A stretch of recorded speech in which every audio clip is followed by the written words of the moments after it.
What's going on, gardeners? On today's video, I'm going to show you how to determine if your plants are getting too much shade. You can use this video to figure out things like when to put up and take down shade cloth, what plants may benefit from the use of shade cloth, and also garden layout and design to figure out if certain parts of your yard and garden are too shady or too sunny for growing certain species of plants. If you're new to the channel, please subscribe, hit the bell for notifications, and check out my Amazon store and Spreadshop links in the video description for everything I use in my garden and awesome custom apparel and gear. Many of the plants that we grow in our vegetable gardens, like tomatoes, peppers, cucumbers, squashes, and melons, are flowering, fruiting plants. These plants demand a lot of energy to flower profusely and produce a large crop, and all of that energy has to come from somewhere. So nurseries recommend that these crops are planted in full sun to maximize photosynthesis. If they can't absorb enough sunlight, they won't make enough plant food and will produce an inferior crop. Right, Dale?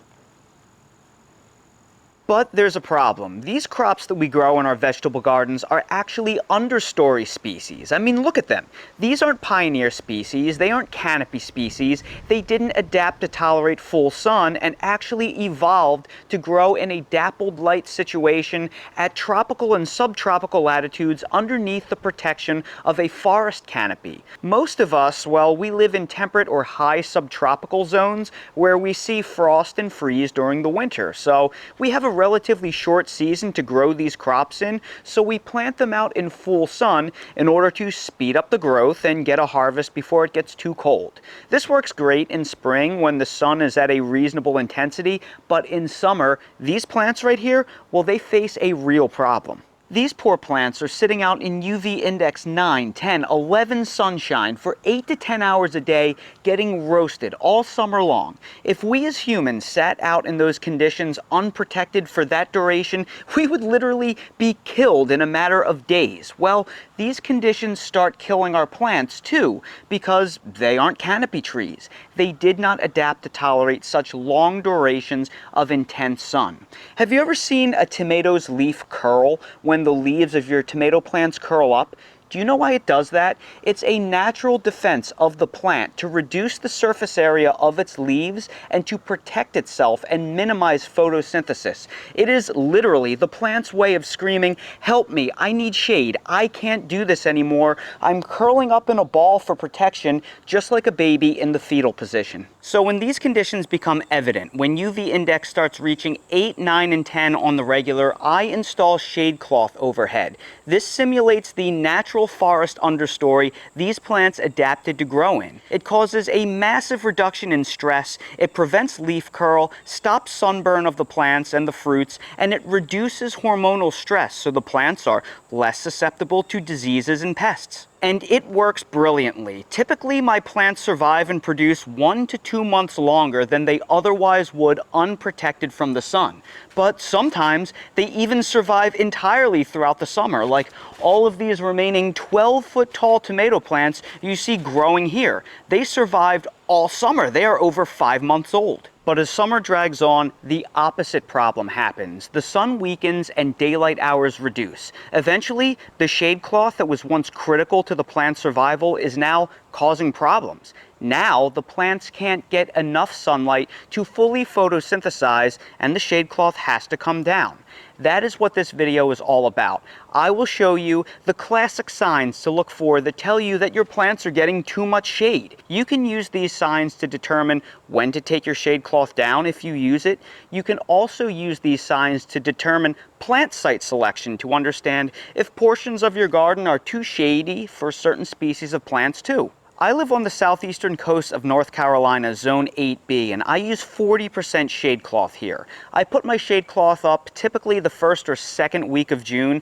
That is roughly when the UV index regularly hits 9 and then goes higher from there, which I find too intense for all of these plants. I then take it down the first or second week of September, which is when UV index often falls below 9 here. You can use UV index as a pretty decent gauge on when to figure out your shade cloth use dates. A UV index of 9 or higher is often when most crops need protection, but keep in mind, for those of you at higher elevations or with lower humidity, you may need shade protection sooner because high altitudes and dry air magnify UV damage. Believe it or not, the dense humid air that we get here at low elevations in the deep south actually reflects a portion of sunlight back into the atmosphere. So just because you have cooler, drier summers, well, it doesn't mean that you don't need shade cloth. You may actually need it more.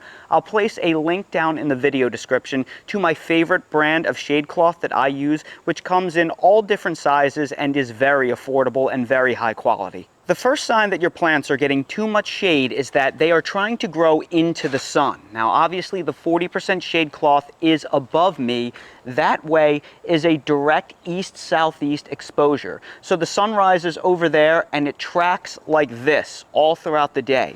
And all of these indeterminate tomatoes that you see right here, they are clearly trying to grow into the sun and reach it. Let me show you what I'm talking about. So my tomato plants are all originating from those raised beds, and they are growing out in this direction, trying to reach towards the sun, which is currently right there. You can see from the brightness in the sky. Now, if these plants were perfectly happy with how they were growing and they were getting enough sun, they would be growing straight up, but that clearly is not the case. They are reaching towards the sun. They are growing in that direction. They are grabbing out for it. And that is one of the top reasons that tells you that your plants are not happy. If they are growing and orienting themselves towards the sun in an unbalanced way, look, just like this pepper plant is doing right here, it's growing towards the sun. That should tell you right off the bat that, hey, I think my plants are in too much shade. The second way you can tell is that your plants are only flowering on the side exposed to the sun. Now again, we're in the shade here underneath the shade cloth, and you cannot find a single flower on any of these tomato plants that are growing in the shade. They are completely free of flowers. That is not a good sign. But that is not what you're seeing on the portions of the plant that are reaching out into the sun.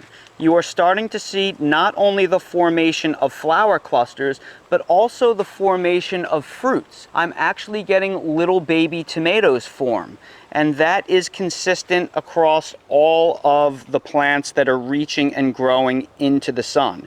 More flower clusters there, more flower clusters there. You can also see this clearly evident on the melon and cucumber vines that I have that are actually growing along the fence and can get sun.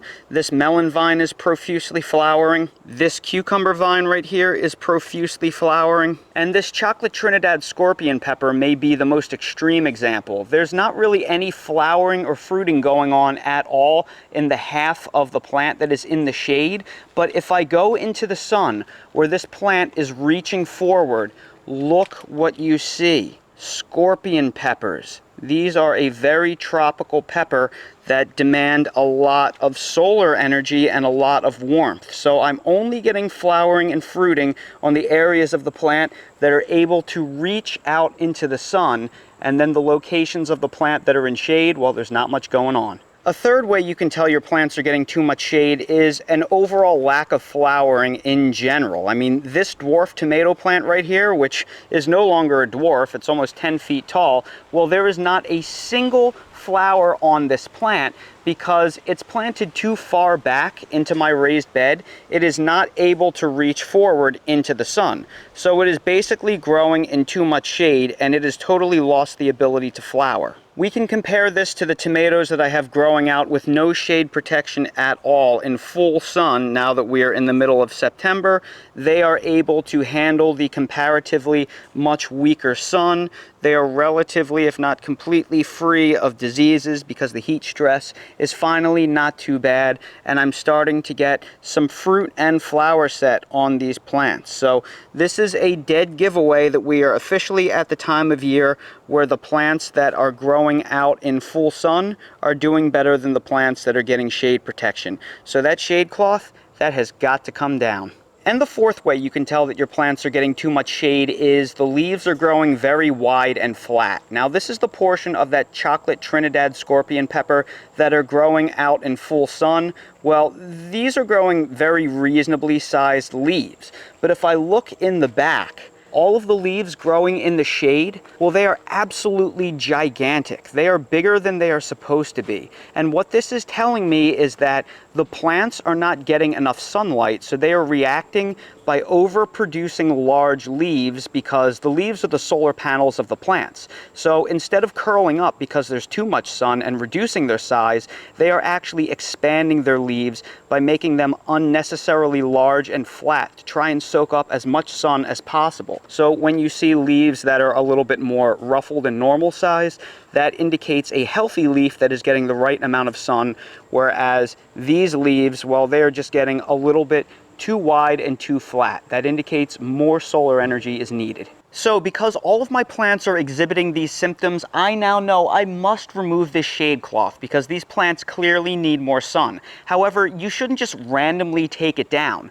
Caution on timing. I specifically waited for a 2 to 3 day streak of overcast, drizzly weather to protect my plants from being scorched. I actually wanted to take this shade cloth down last week, but it was so hot. We had a heat wave. There was not a cloud in the sky. Had I taken down the shade cloth during that heat wave where it was very clear and sunny, well, these plants have been grown under this dappled protection for quite a while. So that sudden strong sun, it would have scorched the leaves, it would have burnt them, it would have damaged or even killed some of the plants. So now I have a 2 to 3 day streak of overcast, drizzly weather. This is the perfect time to take down your shade cloth. So it's now the second week of September. It's coming down on the later side of my preferred schedule. So if you can, wait for that cloudy weather to take it down to minimize your plant stress and reduce the chances of sunburn. And as we have already demonstrated, my crops that desperately need more sun will now be able to get it. So I will expect the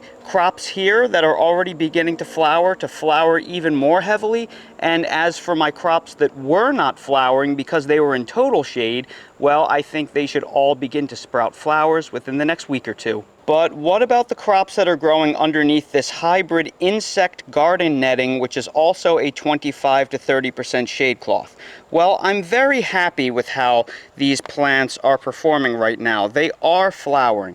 They are setting fruit. There are actually a bunch of peppers forming on that pepper plant. My zucchini plants in the back, they are forming zucchini. And my tomatoes, well, they are flowering fairly profusely. So that signals to me that this much lesser shade cloth is not having a negative impact on them just yet. So I will probably leave that on for another week or two before I switch it to the white insect netting that you see in that raised garden bed over there that provides a lot less shade protection. The 40% shade cloth, well, that was much more effective, and it was providing too much shade protection for the beginning, middle of September relative to my sun intensity. And that right there is how to tell if your plants are getting too much shade, as well as when you may want to use shade cloth, how it functions in your garden, and when to put it up and effectively take it down. So everybody, I sure hope you found the information in this video helpful. If you did, please make sure to hit that like button, subscribe to the channel, and please ring the notification bell so you're notified when I release more videos like these. If you have any questions about the concepts I outlined in this video, ask them down in the comments below. I will do my best to address them. I will also place direct links down in the video description to the shade cloth I used above my garden, the partial shade hybrid insect netting that I'm using on some of my smaller raised garden beds, as well as other helpful things that I use to cover my plants throughout the year. For everything else I use in real life in my garden, that is all linked in my Amazon storefront. So expand the video description, click on the Amazon storefront link. You'll see every single thing I use in real life in my garden. And while you're down there, please consider checking out my spread shop for custom merch if you want to support my channel. I just released a whole bunch of new homemade designs. Thank you all so much for watching, and I hope to see all of you again on the next video. Oh ho ho, somebody wants to go outside. He's got his toy. He must want to play. Come on, buddy. All right, Mr. Dale. Come on. You want to play? You want to play? Where's the squeaker in this thing? There it is. Come on, buddy. Oh, what was that? You brought your toy like you wanted to play, and now you're just going to be a little stink? We're having actually a nice day in the low 80s, and Dale is enjoying this dramatically cooler weather, right? It's a really nice day out. So I guess I'll just let my best boy sun puddle and recharge his batteries for a little bit. It's a good day for belly rubs.